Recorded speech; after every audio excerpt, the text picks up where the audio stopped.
What is happening, people? That's right. Hay Arquero back with episode number 12. But y'all couldn't tell already. We are quite literally on Discord.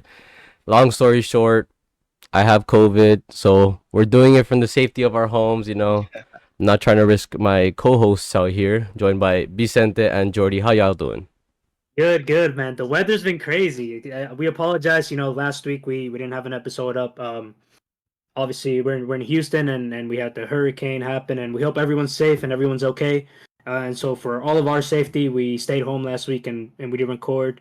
I know you didn't have power, Guillermo, so we couldn't even record on Discord. So apologies for that, but we are back. We said we would upload an episode no matter what, and we are here. And there's a lot to talk about, honestly. Yeah. Not only from the weather or Guillermo having COVID in 2024, but there is actually a lot to talk about, soccer related. And, you know, obviously, before we get to it, what's your question of the day, Guillermo? All Uh, right, well, is gladly it to COVID get in. related?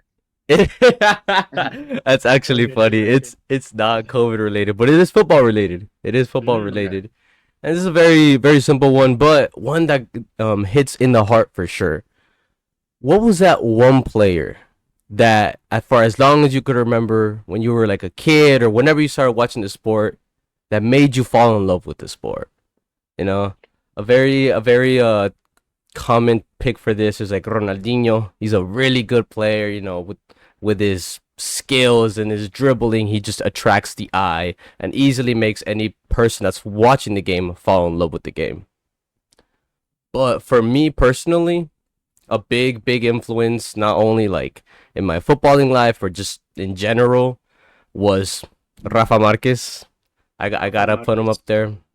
When Good I icon. yeah, when I used to play back in the day, I was a defender, Mexican defender. Going into Barca, I had no option but to look up to this guy. Watching this guy made me a Barca fan, made me love the sport, and then everything else just kind of came after. What about you guys? Yeah, so me, I'm gonna have to pick Carlo Cosli. I don't know. You guys may know who that is. You may not, but he's a Honduran striker. One of the all-time greats for the Honduran national team. So that's my pick. I I was trying to think someone other than Messi. 'Cause seriously, like I know it's Yeah, so basic, but seriously, like the reason why I like soccer so much is because of Messi. Like seriously, obviously he's the goat. But honestly, I have to say Iniesta.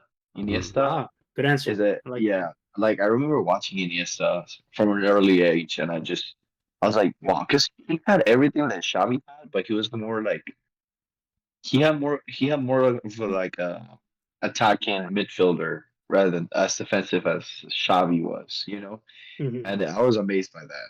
So yeah, he made me fall in love with soccer more than not as much as Messi, but a little bit. No, yeah. I mean, and especially like now, man, I feel like we were born and like kind of like raised like in a pretty good era. One of the last good eras, like players like Iniesta, players like Messi, players like Ronaldinho. Like, it's hard to come by these kinds of players anymore, man. Like, I don't know if it's because quote unquote things are ruining football or the level's just kind of decreasing, but it really is a sad sight to see. Yeah, in 10 years we're gonna have a kid say that he fell in love with soccer because of Doku, and I'm just gonna Yeah, go like, what the hell kids are you talking about? that's insane. Yeah. The Yeah, players that these kids had to grow up on. yeah, no, for sure. But yeah, guys, I mean, let's get into it. I mean, we've got a lot of Copa America action to cover first of all, and I want to talk about Uruguay, man. I want to get straight into it, and I want to talk about Uruguay.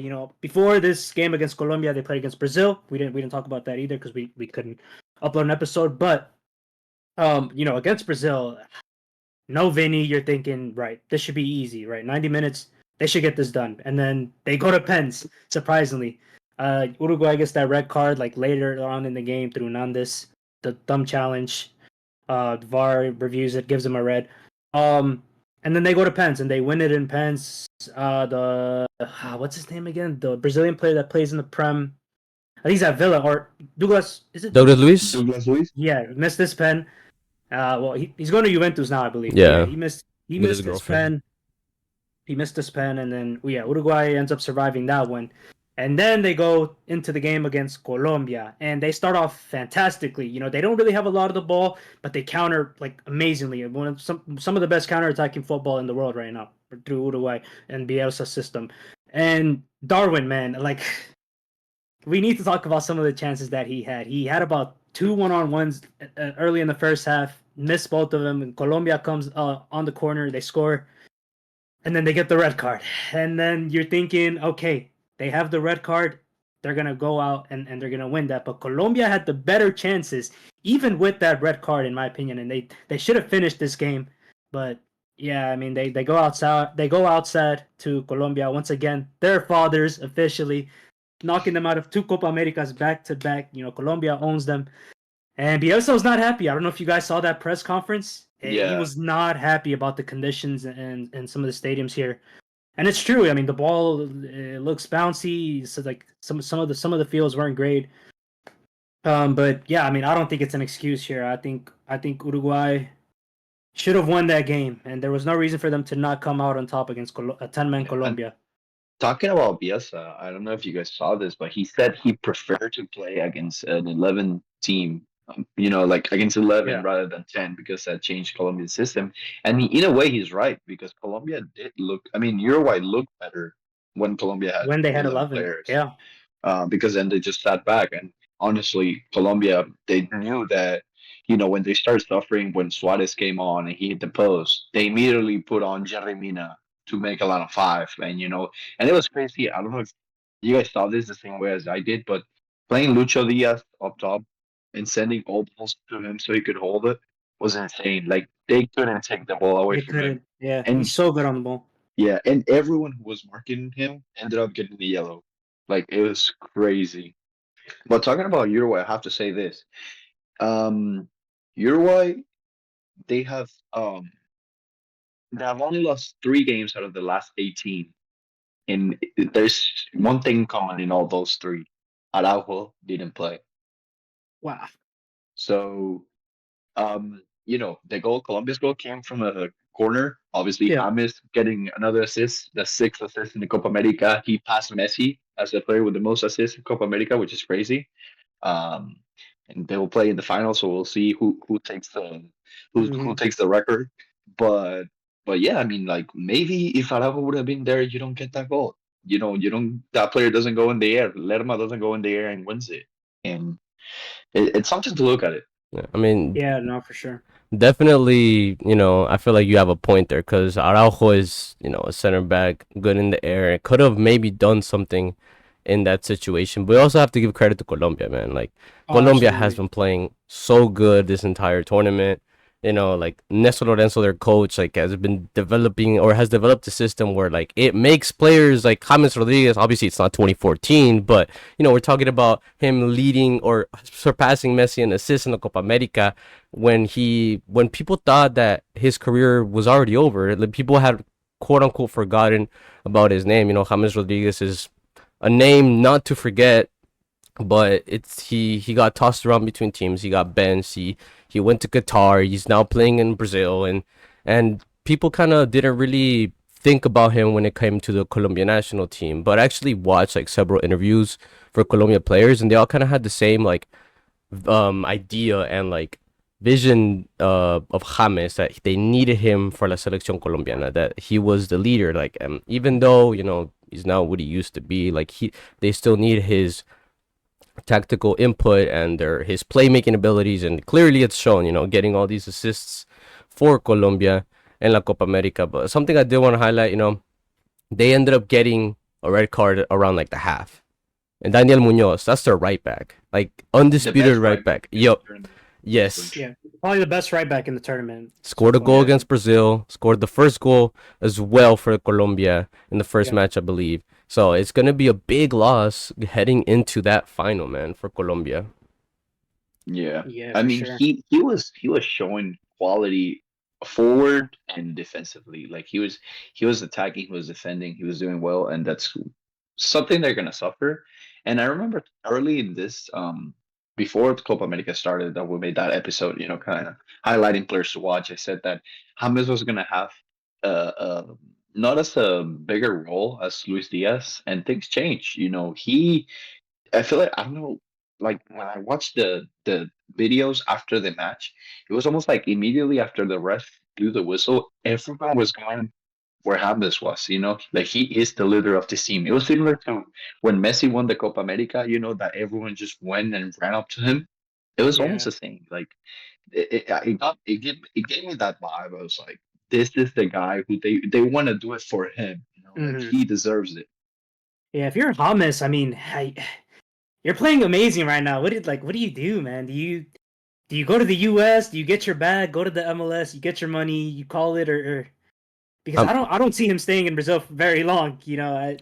I know that James, they call him a Copa America or international merchant, and he shows up only every 4 years. But maybe he can take this momentum with him. no, yeah. I mean, I think his contract expires like in 2025. So and after this Copa America, I can easily see any MLS team trying to get his hands on him. Just Yeah, the name by itself, James Rodriguez, like he will attract people, sales. So I definitely see that move happening. The question is yeah, where. yeah. We'll Yes. see. We'll see. But I mean, speaking of Colombia, let's go talk about their neighbors, Vicente. And Venezuela. I mean, we're, we we're couldn't talk talking. about this last week, so let's jump into it, man. I guess a disappointing loss on paper to Canada. Talk to Yeah, me, bro. when we're talking about stuff, attracting stuff, James Rodriguez, that game was not attracting at all. It was for the neutral fans, but Yeah, for Venezuelans, if you know a little bit about soccer, because that's the thing. Like, I spoke to people who don't know much about soccer, and they were like, "Oh my God, that was such an exciting game! So hard that we didn't, that we lost. We were almost there." It's like, no, we were not. Canada dominated Venezuela in ways that I have not seen before, and it was very disappointing because of the first three games that we played. yeah. Against Mexico, we lost control of the game. Against Ecuador, obviously, we were down in the scoreboard, and then against Jamaica, the first half was not that good, but we played terrible. I mean, Yankel Herrera, Brujo Martinez, Cáceres, they could not connect in the middle. Canada was better physically, mentally, and it's something that I saw that I don't know if you guys saw this as well, but it was almost like Venezuelan players did not acknowledge the fact that they could be down in the scoreboard. Yeah. It's like they conceded and they immediately wanted to tie the game. And I get it, there's no extra time, but we had like 70 minutes left of the game.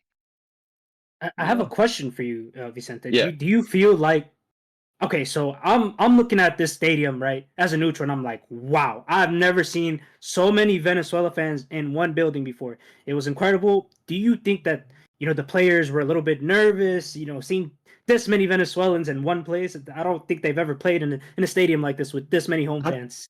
I don't think they were nervous, but I think they were too hyped. When you're like Too much overstimulated by something? adrenaline. Yeah. Okay. It's like because we kind of had that in Austin. I went to that game. We're gonna Mhm. discuss about that. But when they played Jamaica, it was in Austin. There were 20,000 people in the stadium. I mean, 95 or maybe like 97% of those were Venezuelans. Mm. And at AT&T, it was almost the same. Yeah, it was You know, crazy.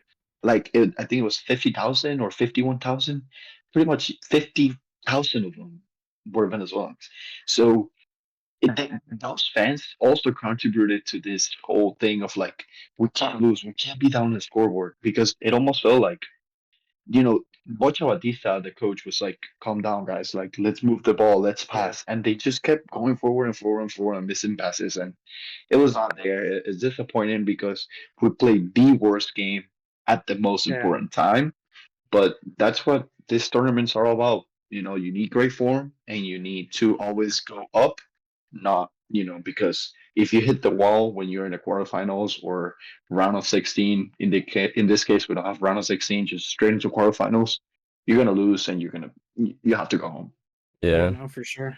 Canada definitely impressing like a lot of people, including Yeah, myself. Going into Copa America, a couple CONCACAF teams wouldn't have thought that Canada, would have made it so far and ended up beating Venezuela and headed into a match against Argentina, which they couldn't, win. But talking about Argentina heading into the final, are you guys convinced of this Argentina squad? They've kind of struggled a little bit going like in this Copa America.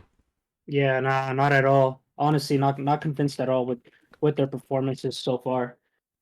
I mean that game against Canada, it was solid, but throughout the tournament, they haven't really had a true test, where they've been really pushed to their limit until now against Colombia, and they have a very good track record against them. So it's going to be very interesting. I think if you're Argentina, you would have rather played Colombia than Uruguay, just because of the matchup and the history behind it. Me and Vicente were talking a little bit about this before we started recording, but yeah, I think that Argentina are happier to play Colombia, but this doesn't mean anything. I mean, we've seen Messi be very underwhelming and throughout this entire tournament, but I guess this has not slowed them down technically, as they are still winning at the end of the day. It's similar to England in the Euros. Like, they don't look the best, but they're getting it done. So we'll see. I mean, this could be the game that they figure it out and they play together, and if they do, then they'll win, in my opinion. Yeah, it's hard to be the same Argentina that played the 2022 World Cup Yeah. because the environment and the context was different. That World Cup, no people remember this, but it was played in November and December where players are not as worn out, they're not as tired, and they're physically just better, and they're in a better momentum. Whereas now you have many players who play like long seasons, Yeah. tired legs, or players who like Licha Martinez who only played like 5 games in the whole season and barely made it, because Escalon just trusted him. Hmm. Uh, I think, and we discussed a little bit about this before, and I don't remember if I said this on an episode or not, but Argentina didn't need to play a tough opponent to show that they're like title contenders. Yeah. Colombia Yeah. did, and they took care of business. They beat Uruguay, not in big games, not suffering. Or they did kind of suffer because they played it with 10 men, but Yeah. like Jordy said, they had the better chances. Um, so they're definitely gonna face the toughest opponent in the toughest match that anyone can play, which is a final. I'm not convinced with this team, but I still feel like because of history and because of the context and because we're finally gonna have extra time, they will get it done, and Messi is going to win another Copa America. Yeah, And I mean, if you're Argentina, sorry, I didn't mean to call you off, Guillermo, but if you're Argentina, anytime you can go to pens, you take it. yeah, It's Divo Martinez, you just Yeah, going Dibu into that Martinez. Mhm. that those penalties, when Yeah, you have somebody like Divo Martinez in goal, like you just gotta feel a lot safer, man. That the dude guy, has saved 50% of the penalties that he has it's that's that they have insane. taken against in like penalty shootouts. that's It's crazy. unreal. Crazy, crazy. Yeah. On the other side, you got Colombia that has been, they've been going on a streak. They've been going on a streak. They have players. They have everything rising up. They've got the momentum, but now they face the world champions. Now they face the greatest of all time. Now they face this roster, this team that everybody knows and everybody respects and everybody fears in these kinds of situations. How you were saying, Vicente, they don't need to win a game like that to be able to know who they really are. So it's gonna be a great match, and it's gonna come down to the absolute wire. And finally, we're getting extra time because I feel like there's been situations where I really wanted to see extra time in these Copa America matches. Like going straight Yeah, into pens, like as much as hype as that is, it's also a little bit underwhelming. now for Yeah. sure. But I mean, let's go ahead and throw our prediction out. I mean, who do you guys see winning this final? I'm at the latest, or I think it was the first Copa America episode. I had Colombia winning the whole thing, so I'm gonna have to stick it out, and I'm gonna be going with Colombia taking it all. Respect, respect. You're sticking with the prediction. I had Argentina at the start, and I am also sticking with my prediction. I think Argentina will get it done now that they have more time to work with, and they've hopefully they finally figure it out in the final, the most important game. I think that Argentina will get it done. I have Argentina because I initially had Uruguay. I thought Uruguay was going to beat Colombia in the semifinal, and then it was going to be Argentina Colombia, and Uruguay was going to win it all. Now with Argentina Colombia, I have Argentina, and something that I've heard from a lot of Argentinians is the fact that I don't know if you guys remember in 2014 when Argentina played the Netherlands, they had one day, or Germany had one more day of rest because they played against Brazil. They won 7-1, classic game, Hmm. Mhm. and then they headed into that final with one more day to rest, Yeah, and that was very important because players were worn out. Like yeah, they went all Argentina the way to players. pens. So Yeah, and when you play that final, you go into extra time. So many Argentine players were just so tired, and the Germans were physically prepared for that because they were able to rest. They were able to make subs against Brazil because they were like 5-0, like Yeah. 30 minutes in or something like that. So I think that here we're gonna see something like that, but it's gonna benefit Argentina because Argentina has one more day of rest this time. And although the game against Canada was not as easy as many people think, they did pretty well and they were able to make subs, and it was only 90 minutes, and same for Colombia, but obviously because they played with 10 men, you could tell that some of them were hurt and some of them were very, very tired. So approaching this final with the subs that Argentina has, I think they are most likely going to win this final. Yeah, I mean, All right. I would say that makes a lot of sense, and so I guess we'll end up finding out. Sunday we got two finals to watch, but a couple of teams that were underwhelming, which I already knew this was gonna happen. If I'm being completely honest, is the CONCACAF teams, man. Like we Yeah. spoke a little bit about Canada. They were the ones that surprised us, Yeah. man. Yeah. It was And Panama. yeah, Came out. yeah. Can't forget about Panama. Even though they Out of left the that group. tournament after losing 5-0 to Colombia, but I mean, it's the best It's team in the Colombia. At the end of the day, Yeah. it's Colombia, right? Yeah. Yeah. But I mean, there's been the US. They've had there's been a lot of talks about like the managerial and stuff like that. A lot of people saying, a lot of fans and a lot of reports saying that they want Jurgen Klopp as their head man. But they've already, or I've seen some stuff that Jurgen Klopp already said that he's not gonna do it. But I mean, honestly, like I really wouldn't have seen that either way. Like there was this whole thing about him leaving Liverpool. Like he's not gonna just quote unquote stop doing whatever it looked like he was gonna do and then just Yeah. pick up a program like the US. Kind of hard to believe, but I don't know, man. Lot of underwhelming performances, from several players. Like they had a couple of key players that were missing. Like Serginho Dest is a name that I would throw out there that affects a lot of the US squad, and Tim Weah getting that red card, kind of like capitalizing on that Yeah. bad performances from the US. But real unfortunate because I know a lot of US men national team fans were really looking forward to this. But personally, me, I'm so glad that they got humbled because I am glad that these US men's national team can finally see what real football is all about. Yeah, and for both sides, I'm sorry to interrupt. Oh, no, you're both good. sides, You're fine. it's very alarming because you're approaching a World Cup hosted in your country. Yeah. In 2 years, and we're talking about who's gonna be the coach. Like, if we were talking about who's gonna play, that's more understandable. That's actually good because that means you have options to choose, and you don't have just 26 guys who are gonna play.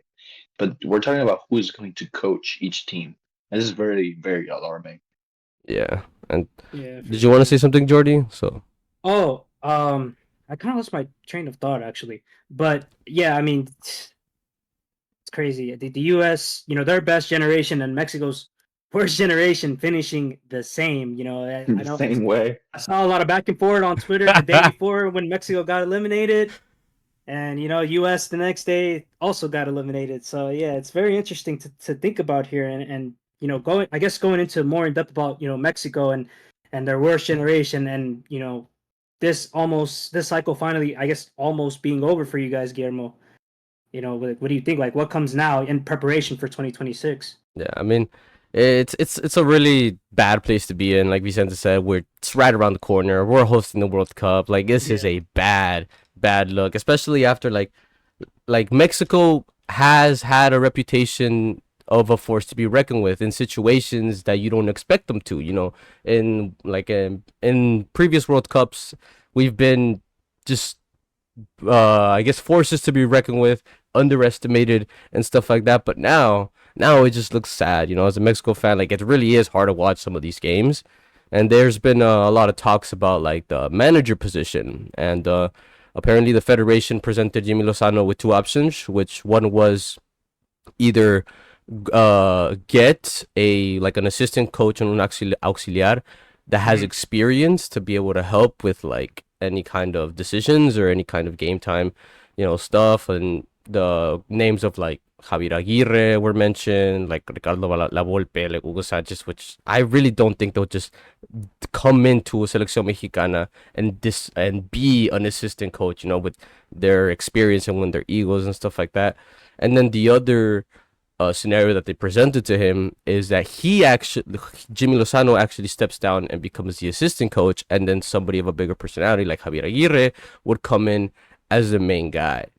But everything is kind of pointing towards, and journalists are saying, and that he's actually just gonna flat out reject both proposals, and he's just gonna say bye to la Selección Mexicana, and we're gonna bring Javier Aguirre yet again right before a World Cup, which is something that we can't seem to stop doing. But it's just bad, man. You got all these players. There's no heart. There is very low talent. There is just not much room to work with. So I guess bringing in an experienced manager is the only optimal way. But it really sucks, man, because Liga MX right now, the season just started. They're implementing rules that if you are a player that is born between 2002 and 2005, you have to have a minimum of 1,500 minutes per season.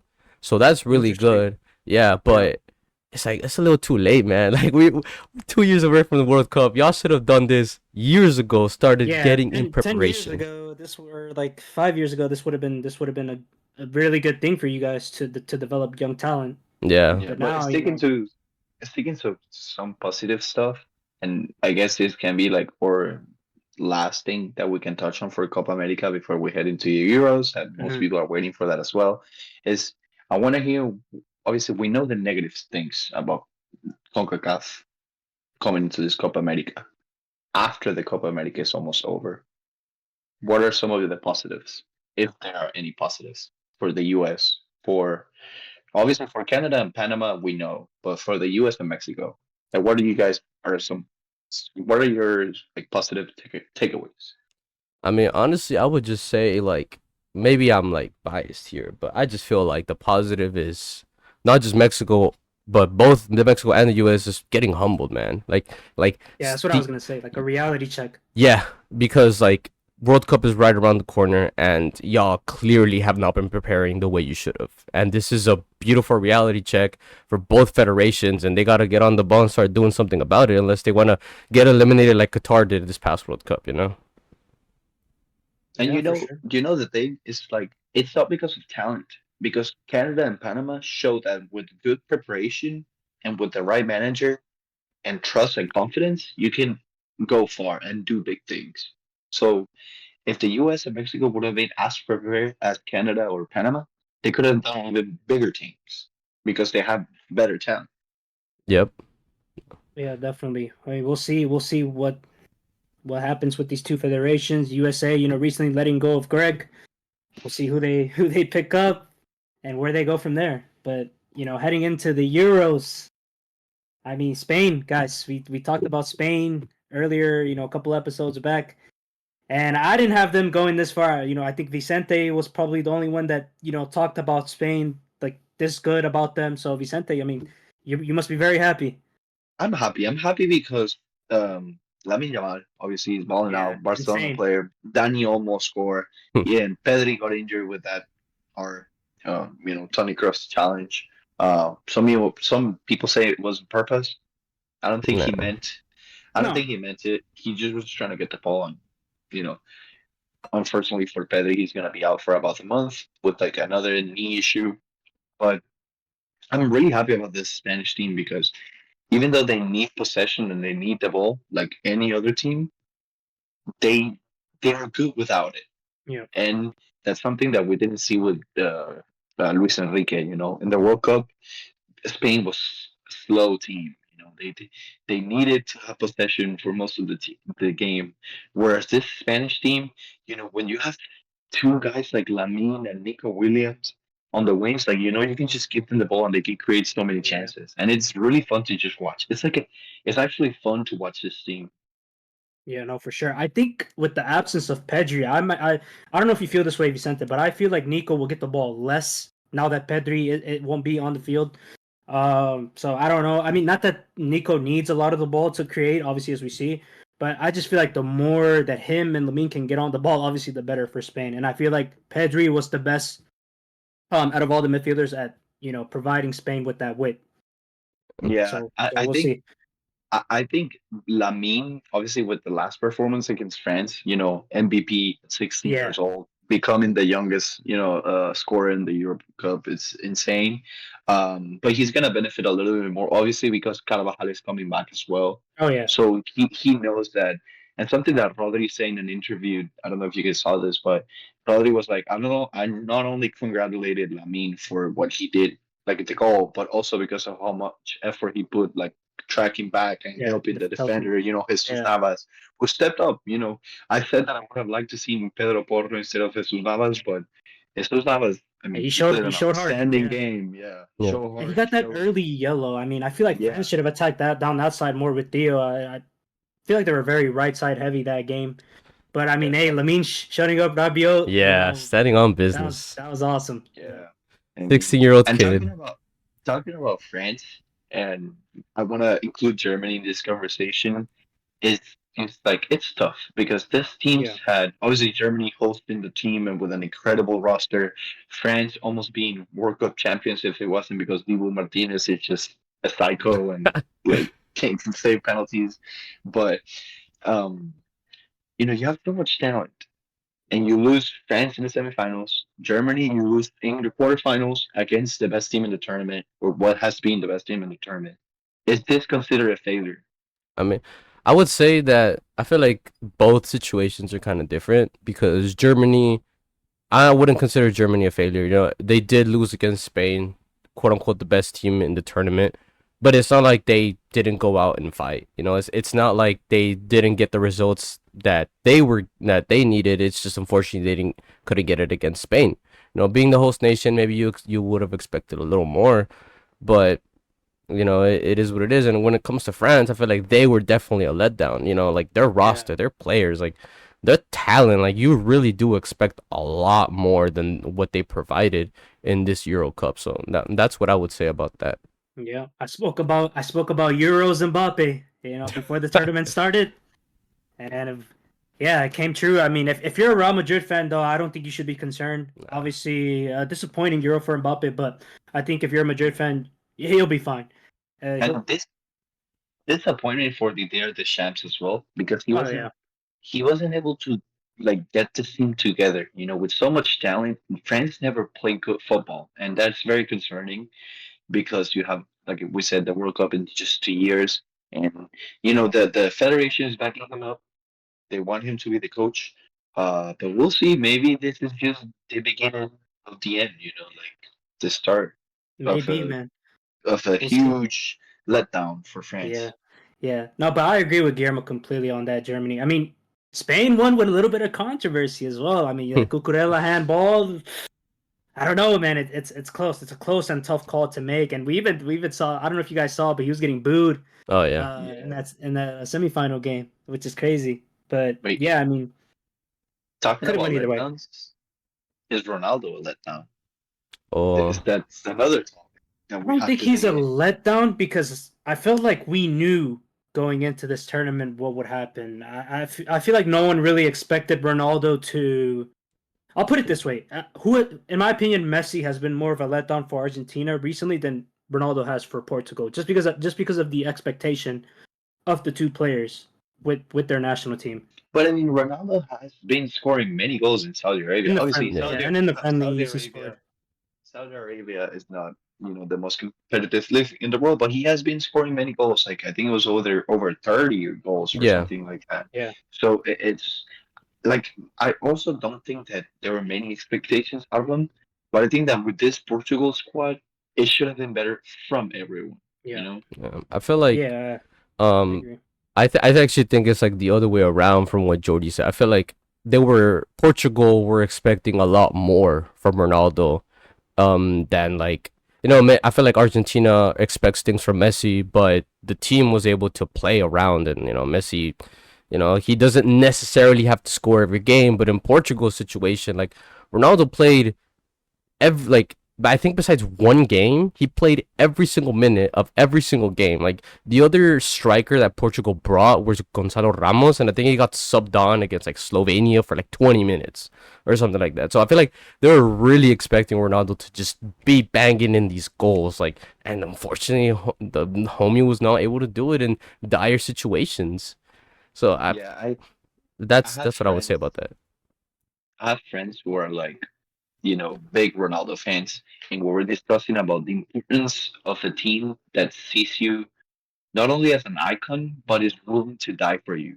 And I was talking about the need of Portugal to just get a guy like have a guy like Rodrigo de Paul, like who's willing to die for like Messi. And in every game, you may like him, you either like him or hate him, but the guy is always there responding and he plays well for the national team. Same as James, like he responds, he's good, and he's willing to die for Messi, and that's something that Ronaldo low-key needs because you know when you approach, for example, Ronaldo missed that penalty, and yeah, there were teammates that were trying to like bring him up, and obviously the goalkeeper, Portugal with three huge penalty saves, but it's not the same. Like I never got that vibe of like this player is willing to do anything for Ronaldo. It was more of like either the team is doing well or no one is doing well. Yeah. Yeah, I mean it's disappointing. Like that scene that he made, I still cannot believe that. Out of all people, you don't think Ronaldo is the one that's gonna react the way he did in that match. Yeah, but I Yeah. mean, they got eliminated against France and talked a little bit about France. So I feel like well, I'll ask you guys that question at the end of the episode. But moving on to England, man.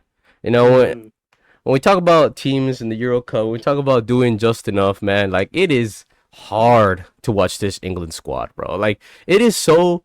I'm not English fan. Obviously, I'm not British or anything like that. But I would feel so disrespected as an England fan, bro. Like having these players, this talent, these like really really good players that play in top teams in the top leagues, and then you have somebody like Gareth Southgate with no tactical like sense of bringing it into the attack of maybe scoring a goal and then dropping back. Like it really is hard to watch, man. And I believe the match against Switzerland, like they were down bad. The only reason why England did anything and have been doing anything is because of individual moments of brilliance. They got yeah. the Declan Rice scored Like, that yeah. goal. Bukayo Saka scored that goal against Switzerland. They ended up passing. Only reason why.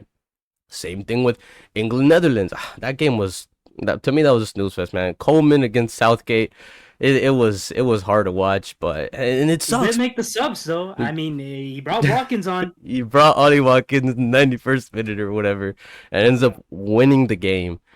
But man, it's just a team like England and a team like Netherlands, like these both historical teams, like La Máquina Naranja, bro. Like we used to fear the Netherlands back in the day. England used to be like, or is one of the giants of the world, but it really just, I don't know. The world is kind of taking a different direction, but it's hard to watch, man. I'm telling you, I really think that Southgate should have gotten fired as soon as he chose Bukayo Saka to take that penalty against Italy. I'm gonna step in. I have to defend him a little bit. Okay. They should be better. Yes, England is not playing the best football. Where it's not like they should be playing the best football, but they should be playing better. But he's in the semifinal. You know, he is in the semifinal. I mean, he's in the final once again, and he has shown that his team can overcome challenges because they have been down in the scoreboard throughout the tournament, and they came back several times. Um, so I have to defend him a little bit, because if he wins this tournament, I mean, no one's gonna Doesn't matter. remember that. Yeah. Yeah, no one's gonna remember that this England team was boring. They're just gonna think about how they're gonna celebrate in London. Yep. It'll be their first major since 1966, since that World Cup, if they can get it done.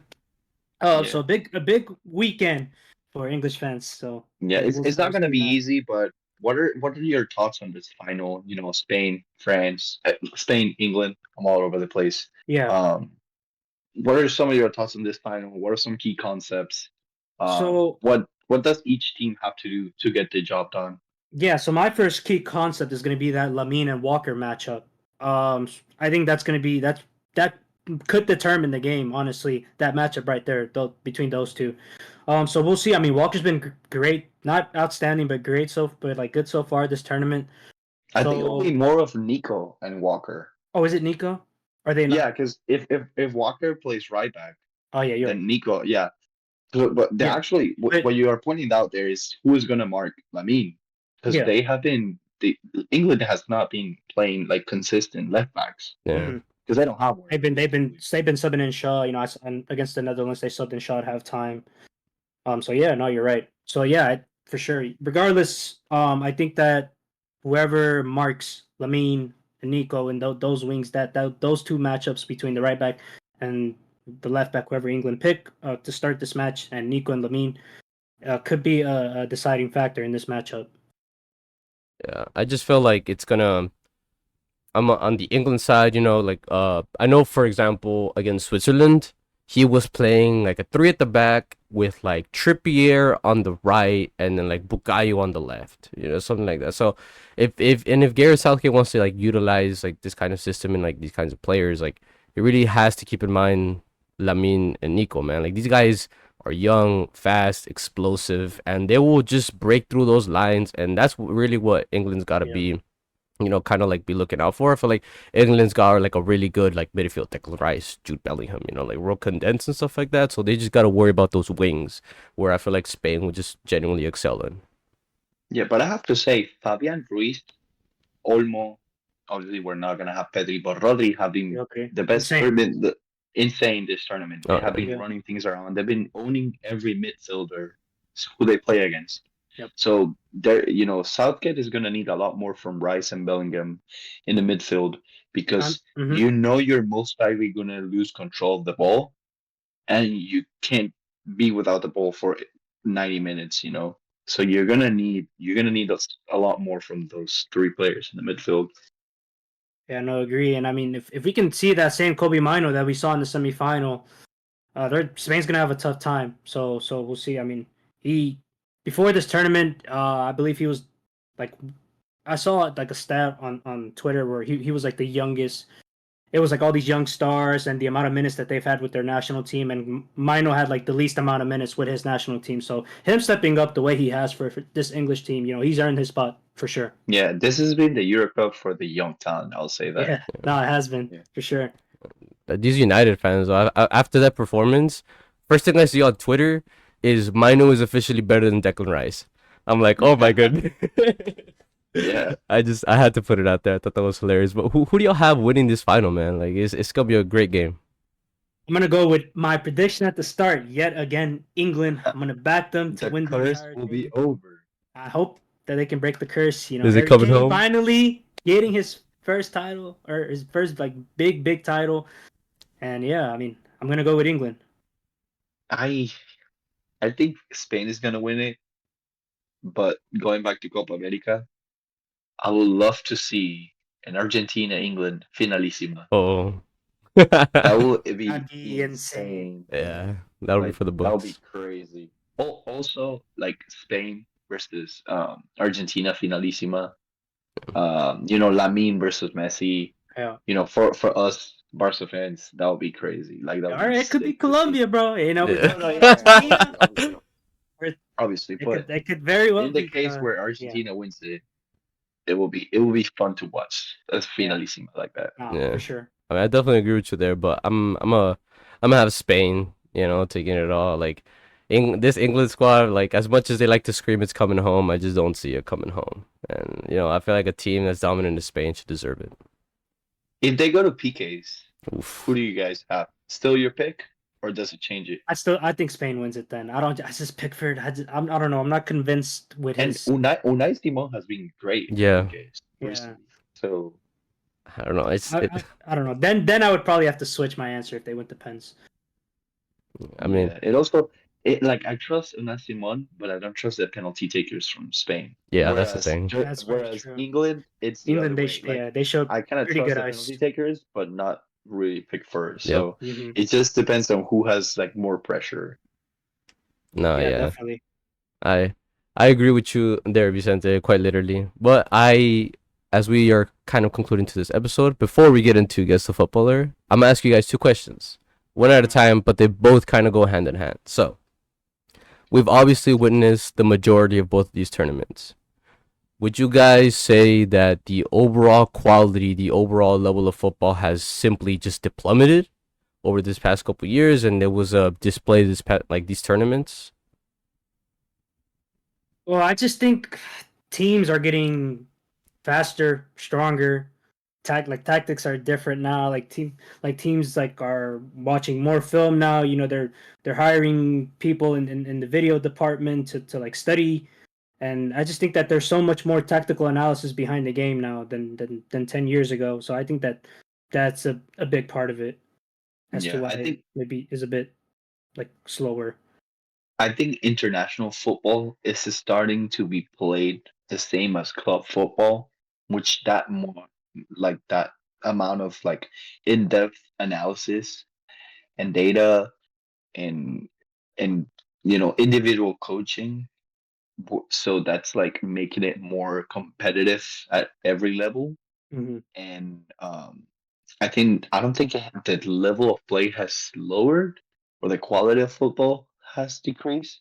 Yeah, It's just like more competitive, and at the end of the day, things are decided based on those individual moment and skill. yeah.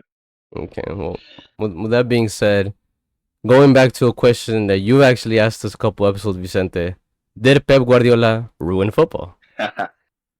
um, man, everything ties back to Pep Guardiola. It's crazy. Um, I mean, no, because like it's what it's like everything in the world. I feel like everything happens for a reason, you know. Okay. And if soccer is where it is at right now, it's for a reason. If it's this competitive, if the business is so big, if so many people watch it, if it's so important where each game can bring you millions of dollars for each side, it's for a reason. And this is what we're encountering. Sadly, some people may like it, some people may not, but it is what it is. Yeah, I don't think Pep has anything to do with it either because I mean we're seeing more and more young talent come into the world of footy and just completely take over, right? We're seeing Lamine and like because of how well Lamine is doing, you're seeing guys like Endrick from Brazil getting slandered even though he's 17 years old and he's never played European football Yeah. ever before. So we knew this was gonna happen, but yet people expected him to like be some star for Brazil and like I don't think that Pep has like anything to do with that, and I feel like that is a big reason as to why like footy is what it is today because we're seeing more and more young talent come in and just be as good as they are. Yeah. I just feel like, and there's also like a lot of loud voices, with social media and stuff like that. People love to post their opinions on it. So, but that wasn't even the question I was gonna ask you guys. That was just a follow up. But the question that I was gonna originally ask you guys is, people online have been talking a lot about this quote unquote Ballon d'Or shortlist. Jude, Vinny, Tony. People have been saying it that it's one of the worst shortlists that we've been seeing in the past couple of years. What do you guys have to say about that? I will have to call out Vicente real quick because he talked a lot about a certain man before this Euro Right. Cup started, and he knows who it is. Would you like to say Yeah. who it is? Phil Foden, man. Hey, but calm down. If we get a good final, maybe he'll be back in the race. Okay, things are not over. Okay. No, but seriously, I mean, he has disappointed me obviously towards the end of the club season. Now in the Euro Cup, and I don't think it's the worst shortlist, but that is the reality of football when you don't have guys like Ronaldo and Messi. Yeah. When it's clear every year. This is what the reality of football is like. You have many talented players who have a chance to win the one award because everyone's playing at a high level, and you don't have like a guy or two guys who are most likely going to win it. Yeah. And that's how soccer is going to be for I think a good 5-10 years. Yeah, So I'm even seeing talks about Carvajal potentially winning it. So it. I mean, let's throw in your top three. fast. We're considering based Okay. on club Vinny, season and what you have seen from this Copa America and Euro Cup. Vinny, Rodri, Jude are my three that come to mind immediately. And I think Mbappe fourth. I think Mbappe Okay. just misses out on top three. Yeah, I mean, I'll Those are my three right now. probably go Rodri, Tony, Benny. I'll put Benny over Jude. I forgot about Tony too. You could put Tony in your top three too. I'll go Rodri, Jude, Beanie. Yeah. I think Beanie loses positions in the rankings because of his Copa America. I think yeah. yeah. I Not think even- top two not is even- Rodri, Jude. Yeah, not even playing against Uruguay because of the suspension, and then Jude is just because, not gonna lie, like media plus him being in the final still, Yeah. like that just helps him a little bit, and Rodri because if they win it, and he plays like he's been playing like recently, Yeah. then there's gonna be a serious question. It's- If Madrid finds don't push like the Madrid agenda, which is most course. likely what's gonna happen, and they decide to support, like a Spanish national, then maybe we'll get Rodri with the Balón de Oro. Yeah, I definitely agree with you though. Those two are definitely the front runners, and they're probably both ahead of Vinny at the moment for now. Yeah. Those are for me and my questions. So now we'll throw it over to you, Vicente. Okay. As we wrap up this episode, Alright. this spurt because of COVID, who would have thought? COVID is winning. The race. COVID is winning the race. If Jordy and Guillermo can win the race versus get the footballer.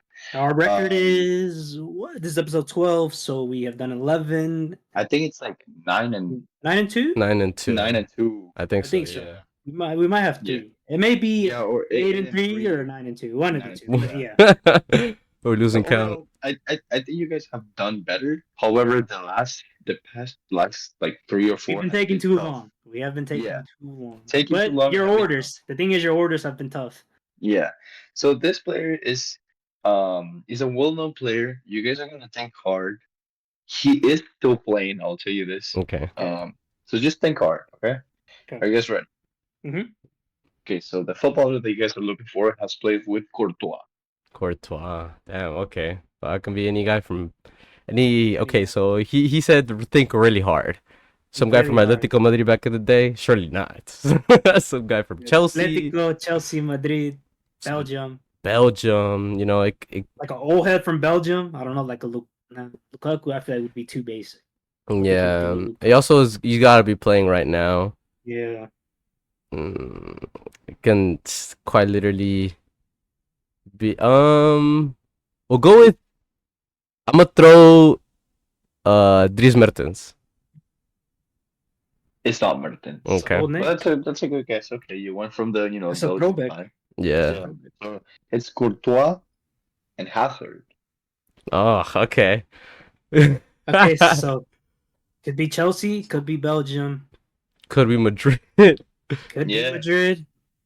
I feel like you don't link those two players to Madrid, even though, or like, Yeah, Courtois is Courtois a legend, like a Madrid legend? I would say so. Yeah, honestly, I mean, Yeah. is he But the when I best? think about No. Courtois and his club, He's I not. think It's about still either Casillas, Chelsea or but- Atletico rather than Madrid for some Really? reason. mm, Yeah, that is I don't know crazy. why. No, I think Madrid he's definitely had the best moments in his career. So, okay, so let's see, Hazard and Courtois. I doubt it's Madrid, so it'd probably be Chelsea or Yeah, like a Chelsea Belgium. player. Chelsea player. That's like, so he's like an OG and he's still playing.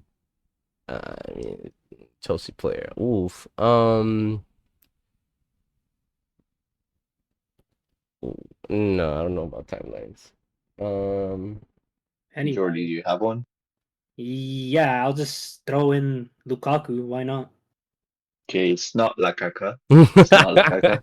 but Okay. it's around there, okay? Okay. Or not really, maybe. Okay. The baller that you guys are looking for has played with Courtois, Hazard, and Sergio Busquets. Sergio Busquets. Okay. That confirms. That eliminates people that I was already thinking about. Okay. Sergio Busquets. Okay. You know, it could be like a Spanish guy at Chelsea. You know, Yeah. from back in the day. No, Fabregas was there for that, Fabry. but I'm pretty But sure. I don't know if he's still playing. Yeah, I'm pretty sure he's not. Pretty sure he's not He's playing. coaching. Yeah, he's Okay. coaching. Okay. And then like Spanish. Diego Costa, is that guy even still playing? Well, I know he was like in Brazil for a while. Ooh, You that's know? a good one. I like that one. Diego Costa? Throw it in there. Is that your guess? Yeah. Is that a footballer? Yeah. It is Diego Diego Costa. Costa. Yes, sir. Dude, Yeah. that guy was such a Nice, beast back in nice. the day. Yeah, yeah. It's the other two players were Neves and Koke. I think I would have let you guys do Diego Costa, you know. But yeah, it is Diego Costa, a famous footballer, you know. I didn't even know he was still playing. Where's he at right Yeah, now? I think he's in Brazil. He's still in He's Brazil? Okay, in, okay. I He's in think he's in Gremio right Mm. now. Um, let So me with just. Suarez, no? Or what was with Suarez? What Yeah, was he there was when with Suarez was Suarez. there? I don't know. But yeah. No, it was kind of like his replacement, I think. Okay. That makes sense. Yeah, but yeah, I mean, we don't have that many strikers or strikers like that anymore. Yeah, Yeah. definitely Uh, not. Just pure but physicality and turn and shoot. Yeah, Yeah. just power. Mm-hmm. that does it for us. The COVID episode officially in 2024. Yeah. 2024 COVID special. Yeah, once again, we apologize for obviously not being here last week. You know, weather issues plus other stuff. Yep. Give us a like and comment, subscribe if you're not subscribed. Let us know how you're feeling about this Copa America and Euro Cup. It's been great, whether Yep. you enjoyed it. What was your favorite match? What's your favorite player from either tournament? And I think that's it for us. Anything you guys want to add? Yeah. Follow us on our socials as always. Instagram, Jordy Reyes 9.